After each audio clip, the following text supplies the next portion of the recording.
మీరు ఈ వీడియో చూస్తున్నారంటే నిజంగా మీపై శివుని అనుగ్రహం ఉన్నట్టే. ఎందుకంటే శివుడి ఆజ్ఞ లేనిదే చీమైనా కూడా కదలదు కదా. చాలా మందికి నరదృష్టి తగిలి తెలియని సమస్యలతో బాధపడుతుంటారు. ఎంత కష్టపడినా కూడా పనులు కావు, మనశ్శాంతి ఉండదు, ఆరోగ్యము, డబ్బు, సంబంధాలు అన్ని ఒకేసారికి తలకిందులవుతాయి. దానికి దైవ పరిహారం తప్పనిసరి. అందుకే దుష్టప్రయోగ వినాశన శివలింగానికి అభిషేకం చేస్తే ఎటువంటి నరదృష్టి అయినా సరే పూర్తిగా పోతుంది. ఎన్నో సంవత్సరాల నుంచి తీరని కోరికలు కూడా ఈ ప్రసిద్ధమైన మొక్కు శివలింగాన్ని హక్ చేసుకుని మనస్ఫూర్తిగా కోరుకుంటే తప్పకుండా తీరుతాయంట. ప్రపంచంలో ఎక్కడ లేని విధంగా 3 అడుగుల ప్యూర్ గోల్డ్ శివలింగం ఇక్కడ ఉంది. ఈ శివలింగానికి మన చేతులతోనే స్వయంగా అభిషేకం చేసుకునే అరుదైన అవకాశం కూడా కల్పిస్తున్నారు.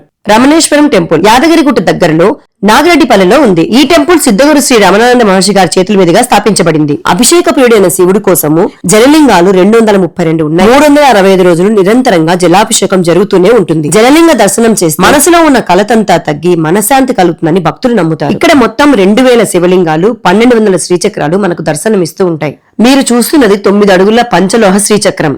ఇలాంటి శ్రీచక్రం ప్రపంచంలో మరెక్కడా లేదు. దేశం నలుమూలలా విస్తరించి ఉన్న 12 జ్యోతిర్లింగాలని మనం ఇక్కడే దర్శించుకోవచ్చు. ఇక్కడ 9 అడుగుల ఆదిపరాశక్తి అమ్మవారు, అలానే నవదుర్గలు, అష్టమాత్రికలు, అష్ట భైరవులు కూడా ఉంటారు. ఇదొచ్చేసి సహస్ర శివలింగం. ఇక్కడ అభిషేకం చేస్తే 1000 శివలింగాలకు ఒకేసారి అభిషేకం చేసిన ఫలితం దక్కుతుంది. 2026 శివరాత్రి రోజున నవగ్రహాల విగ్రహ ప్రతిష్ఠ చేయబోతున్నారు. మీరు కూడా పాల్గొనాలంటే కాంటాక్ట్ నంబర్ ఇస్తున్నాను, కాంటాక్ట్ కండి. వీడియోని షేర్ చేయండి.